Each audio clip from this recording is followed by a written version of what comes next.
Shalom, apa kabarnya Bapak Ibu Saudara-saudara yang terkasih dan yang mengasihi Tuhan?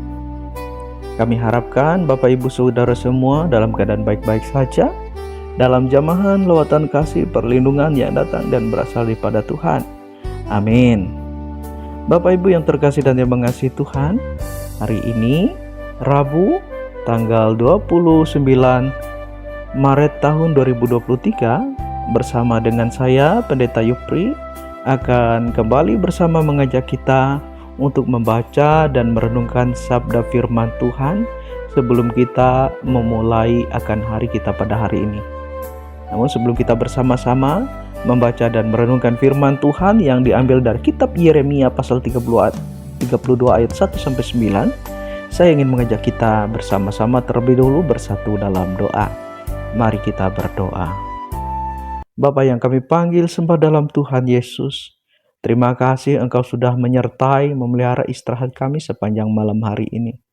Hari ini sebelum kami memulai akan aktivitas dan kegiatan kami ingin bersama membaca dan merenungkan sabda firman-Mu. Kiranya Engkau memimpin kami dalam kuat kuasa Roh Kudus, sehingga kami dapat mengerti, memahami serta melakukannya dalam hidup kami. Demikian juga Engkau urapi hamba-Mu pada saat ini, sehingga hamba-Mu dapat berkata-kata sesuai dan seturut dengan kehendak-Mu. Dalam nama Yesus kami berdoa. Amin. Firman Tuhan yang akan kita baca dan renungkan pada saat ini yaitu diambil dari kitab Yeremia pasal 32 ayat 1 sampai dengan yang ke-9 di bawah perikop pembelian ladang sebagai jaminan dari keselamatan Yehuda yang akan datang. Yang demikian bunyinya. Firman yang datang dari Tuhan kepada Yeremia dalam tahun yang ke-10 pemerintahan Zedekia, Raja Yehuda, itulah tahun yang ke-18 pemerintahan Nebukadnezar. Pada waktu itu tentara Raja Babel mengepung Yerusalem dan Nabi Yeremia ditahan di pelataran penjagaan yang ada di istana Raja Yehuda.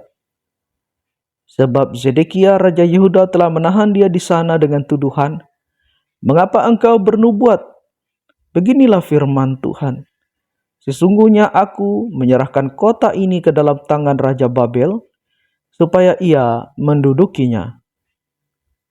Zedekia Raja Yehuda tidak akan luput dari tangan orang Kasdim, melainkan pasti akan diserahkan ke dalam tangan Raja Babel, sehingga ia berbicara dengan dia mulut sama mulut dan melihat dia mata sama mata.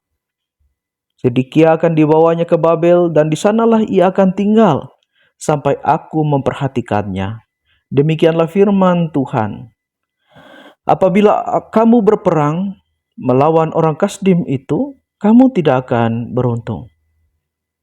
Berkatalah Yeremia, firman Tuhan datang kepadaku bunyinya, "Sesungguhnya Hanameel, anak Salum pamanmu, akan datang kepadamu dengan usul, 'Belilah ladangku yang di Anatot itu, sebab engkaulah yang mempunyai hak tebus untuk membelinya.'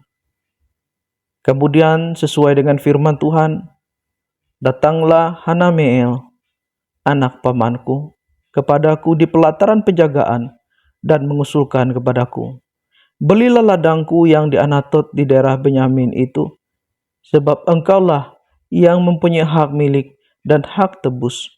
Belilah itu, maka tahulah aku bahwa itu adalah firman Tuhan.'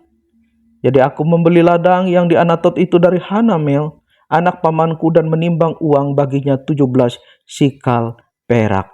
Demikian firman Tuhan. Amin. Bapak, Ibu, Saudara-saudara yang terkasih dalam Tuhan Yesus Kristus, pasukan Raja Babel datang mengepung Yerusalem sebagai tangan Tuhan untuk menghukum bangsa Israel atau Yehuda pada saat itu. Tuhan menginginkan yaitu agar mereka tidak melawan terhadap musuh yang datang menyerang, tetapi justru harusnya mereka menyerah. Hal itu disampaikan Tuhan kepada Raja Zedekia, yaitu Raja Yehuda melalui Nabi Yeremia. Tetapi saudara-saudara, apa reaksi Zedekia dan orang-orang Yehuda? Mereka menjadi marah, mereka tidak mau mendengar, bahkan menahan Nabi Yeremia. Nabi Yeremia dituduh melemahkan semangat perjuangan dan tidak memiliki rasa semangat nasionalisme. Saudara-saudara yang terkasih dan yang mengasihi Tuhan, bangsa ini tidak menyadari dosa mereka, mereka tidak mau bertobat. Padahal jika mereka mau hidup dalam firman Tuhan, maka Allah lah yang akan membela mereka dan bangsa ini tidak perlu khawatir. Bangsa Babel, saudara-saudara yang terkasih dan yang mengasihi Tuhan, dipakai oleh Tuhan untuk menghukum mereka. Bapak, Ibu, saudara-saudara yang terkasih dan yang mengasihi Tuhan, pernahkah kita seperti itu? Kita menjadi marah, gusar, bahkan tidak mau beribadah ke gereja atau mengata-ngatai hamba Tuhan atau juga kepada orang lain yang menyampaikan firman Tuhan. Karena kita merasa bahwa apa yang disampaikan itu adalah sangat-sangat pahit bagi kita.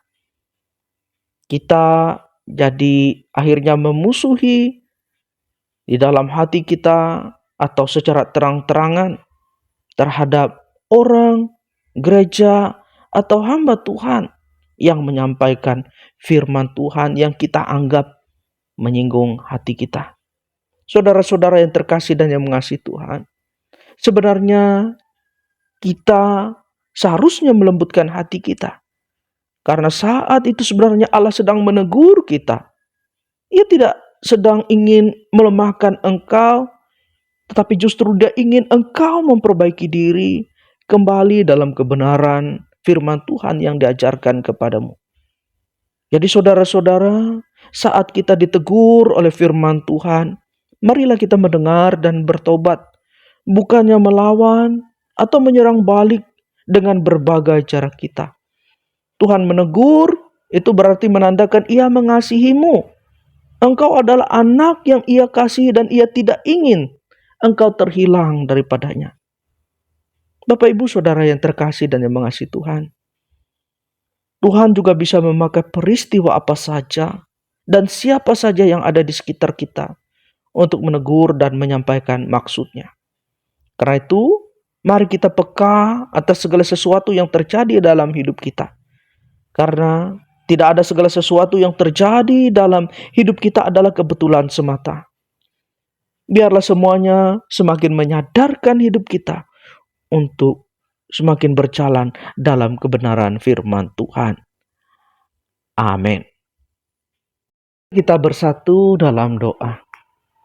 Allah Bapa yang bertata di dalam kerajaan surga, Bapa perkasa, Bapa yang kami panggil sembah dalam Tuhan Yesus, kami mengucap syukur dan berterima kasih karena kami boleh bersama-sama membaca dan merenungkan sabda firman-Mu pada hari ini. Biarlah kiranya sabda firman-Mu tadi boleh menjadi suluh, terang, pelita dalam langkah hidup kami. Bapa dalam Tuhan Yesus, demikian juga biarlah kiranya Engkau memberkati setiap anak-anak-Mu yang hari ini mendengarkan akan sabda firman-Mu. Kiranya Engkau berjalan bersama-sama dengan mereka. Engkau jauhkan mereka dari celaka marabai kuasa setan iblis kegelapan. Biarlah kiranya ya Tuhan apa yang mereka lakukan dan perbuat sepanjang hari ini, bahkan di dalam setiap langkah-langkah hidup mereka senantiasa berhasil dan berkemenangan di dalam Tuhan. Apabila pada saat ini ada dari antara mereka dalam keadaan sakit, kiranya Tuhan berkenan memberikan kesembuhan dan pemulihan. Yang bersedih kiranya Tuhan memberikan penghiburan. Pada saat ini kami juga berdoa Tuhan, yaitu untuk jemaat Tuhan, calon jemaat yang ada di Bukit Nyumbung. Biarlah kiranya kasih dan penyertaan Tuhan boleh menaungi hidup dan kehidupan mereka. Biarlah kiranya jamahan lawatan Tuhan senantiasa ada dalam hidup dan kehidupan mereka.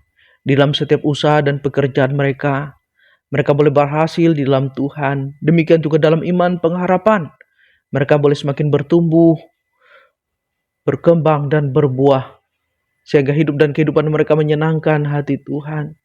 Engkau berikan kesatuan hati bagi mereka, dalam mereka menjalani akan kehidupan mereka, khususnya dalam kehidupan persekutuan. Biarlah kiranya jemaat Tuhan yang ada di Bukit Nyumbung boleh sehati, sepikir, seia, sekata. Dan biarlah kiranya Tuhan memberkati setiap program-program penata layanan yang ada di sana. Agar setiap program-program yang ada boleh mempermuliakan nama Tuhan. Terima kasih Tuhan Yesus, ini doa kami.